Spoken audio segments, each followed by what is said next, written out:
Hello to everyone, and welcome back to our Bible study. We are in Ezra chapter 10 today. We're finishing up the book, and it feels like it's been flying by. It feels like we just started, which technically we just did. We started last week. It's taken us about 10 days to get through. So a really quick study in comparison to some of the others that we've done. But don't worry, we'll get back to the long studies when we do Jeremiah, Isaiah, Ezekiel. Got a little ways to go. Our next long book will probably be the book of Job. When we finish up today, well, I'll get to that at the end of the study. Let's talk about Ezra chapter 10 and conclude this great book. First, our PDF is available on our website at tobelikechrist.com, and our first section on that PDF is, of course, always our timeline, which we are at the tail end of the book, so we're just going to cover the last two dates. We talked about the completion of the temple rebuilding in 516 BC, and then we talked about Ezra coming from Babylonia to Jerusalem. He came around 457 BC. So we are picking up in Ezra's story and in the midst of his work in Jerusalem. So he's our key character really for this chapter. He's a priest and a scribe who's very skilled in the laws of God. We're going to talk about the Jews. So these were the descendants of Israel who were repopulating the land of Judah after returning to it from their 70 years of captivity in Babylon. They were kind of coming back to the land in waves. We're going to talk about a subset of that group as our third main character, a group of characters here, men who had married foreign wives. We were introduced to them in the last chapter. This chapter provides the reader with a list of all of the names of the Jewish men, at least most of the names of the Jewish men, who had married foreign wives. And this was a problem that needs to be remedied. And it was introduced to us in chapter 9. Now we're going to talk about the remedy in chapter 10 as we close the book. And for our map today, we're not traveling really anywhere. We are going to be in and around the city of Jerusalem, which was the capital of the nation of Judah. We concluded the chapter last time with Ezra's prayer, and that's exactly where we're picking up here. As Ezra prayed in front of the temple and expressed his shame, the guilt that he felt over his people's sin of marrying these foreign women, many of his countrymen gathered around him with repentant hearts, and they started weeping. One of the men, whose name was Shechaniah, he admitted his guilt, and he also proposed a solution. He proposed that every Jewish man who had married a foreign woman should separate from her.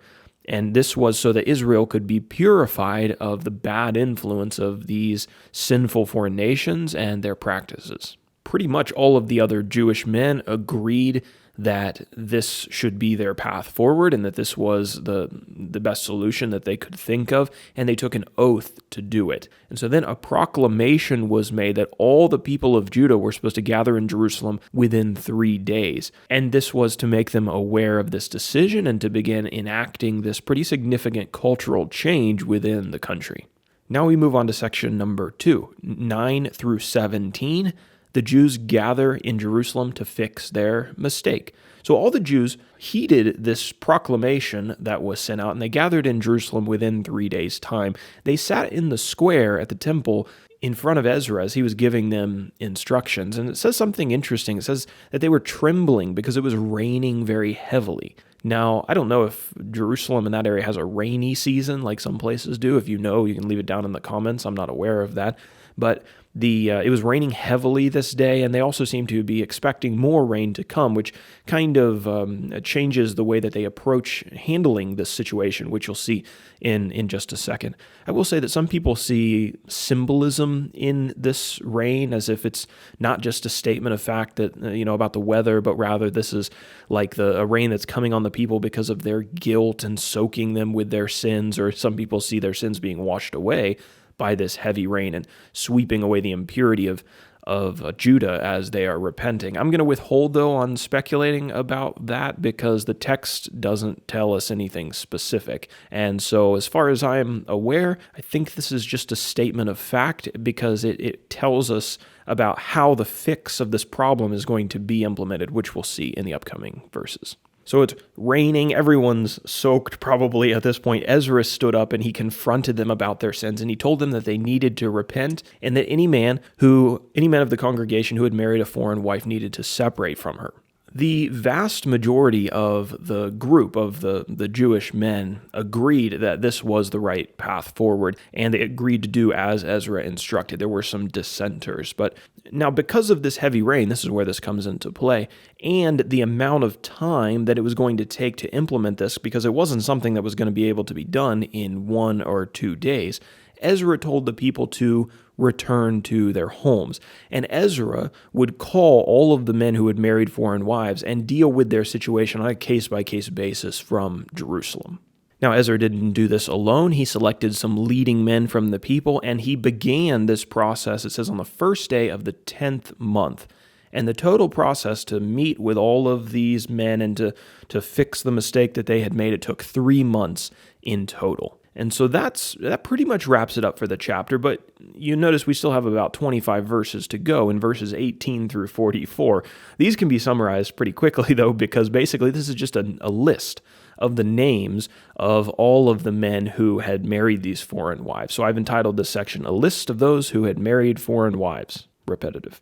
The last section of the book documents a list of names of those who had broken God's instructions and married these foreign women. The text concludes in verse 44, quote, all these had married foreign women, and some of the women had even borne children. So no doubt this was a very sad event in many people's lives, but Ezra deems it necessary, and the other Jewish men deem it necessary to protect the purity of the nation and to get right with God in fixing the things that they had done that were a corrupting influence on God's nation and God's people.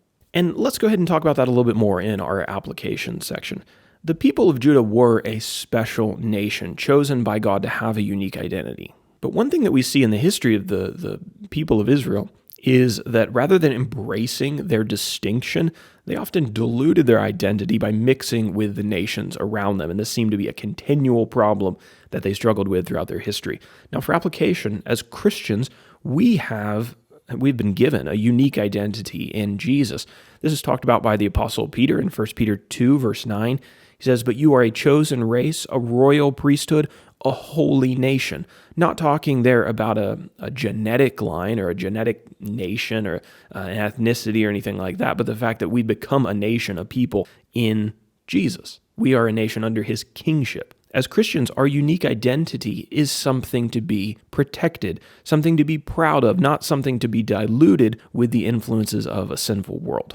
And this is where Satan is able to trip a lot of Christians up. Many Christians try to look as much like their non-Christian friends as possible, while at the same time still trying to hold on to Jesus. They try to fit in with everyone whenever and wherever they can. But as I said, that is a trick of Satan.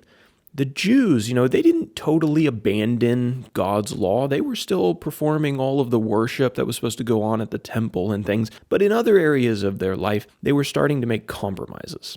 Satan may not be able to convince you to give up your identity in Jesus entirely. You may still go to the church. You may still tell people that you are a Christian. But if he can get you to dilute that distinct identity that Christ gave you, then he's already won a battle. We should be proud of our identity in Jesus. We should never dilute it and be on the mission of becoming more like Jesus, not more like the world around us. And this is why it's important to read the Old Testament, is because this battle for identity is so prominent in the Old Testament. We see all these mistakes that were made in the past. Now we don't want to go on repeating those. So that's why we study books like Ezra.